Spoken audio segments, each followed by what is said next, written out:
Imagine you're in Walmart, just shopping, strolling, and you hear a mother's fussing at her 5-year-old child.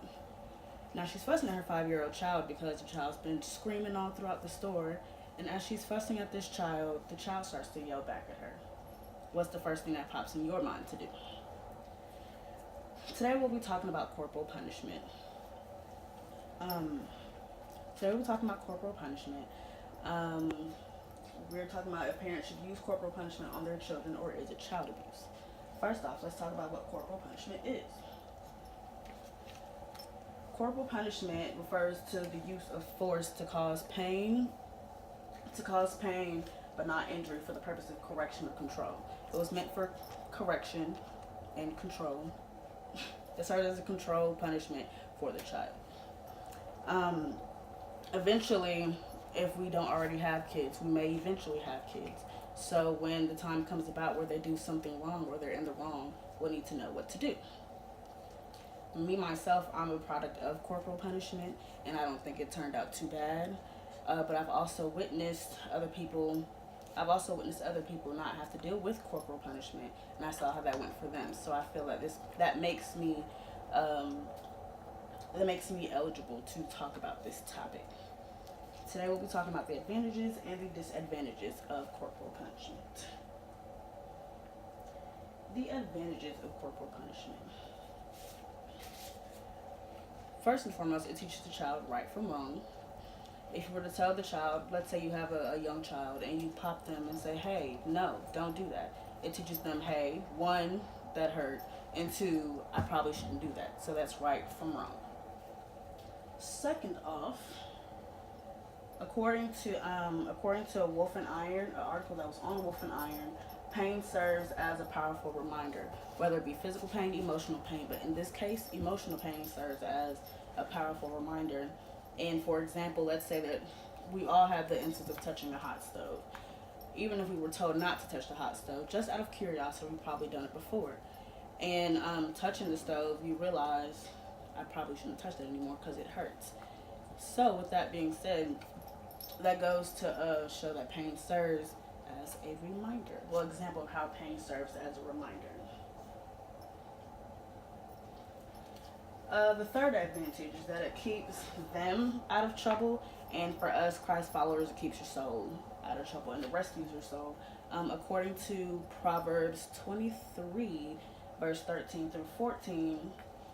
Actually, do I have it? Yes. It says it says not to withhold discipline from the child, that the child's not going to die if you hurt the child. Well, if you were to pop the child or enforce discipline in the child, that in fact it'll rescue their soul from, of course, well, in this instance it says the place of dead, but it goes on to showing right from wrong and preventing any wrongdoings later on. Now let's take a look at the disadvantages. As you may know, there's a lot of disadvantages, or what people may think are a lot of disadvantages to corporal punishment. One, people think that it teaches aggression, because once a child is touched or if they feel like they've been hurt, they kind of keep that in their mind. So now they may inflict it on others because they've seen it be done to them. So once it's been done to them, they understand how it works. So they probably try to enforce it on other people. So it can lead to aggression. Another point is that when hitting the child, it can actually cause them to focus on the anger of being hit by the parent versus them actually thinking about what they did wrong. And many times, if most of us have probably been products of corporal punishment. But when my mom hit me, there were times where I was a little upset, and versus thinking about what I did wrong, I was mad that she hit me. And it made me more so focus on my anger towards her versus actually what I did wrong and why I shouldn't do it again and why she actually did it. Another advantage, the main disadvantage, is that it can lead to abuse. According to an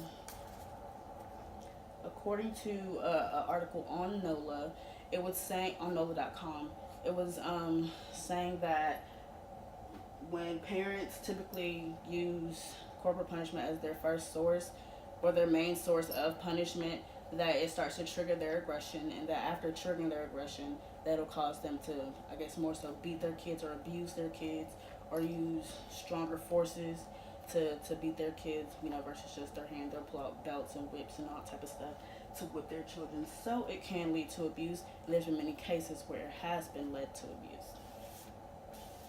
And in conclusion, um, we basically discussed how it teaches right from wrong, how it serves as a reminder, how the Bible also encourages it. We've also discussed the cons as to how it leads to aggression, how it causes a child to focus on anger versus the actual issue, and how it also leads to abuse. And though corporal, for the most part, corporal punishment itself, for the most part, corporal punishment itself isn't bad, but it's what the person does with that power from corporal punishment that leads to abuse and that leads to the wrongdoings of corporal punishment.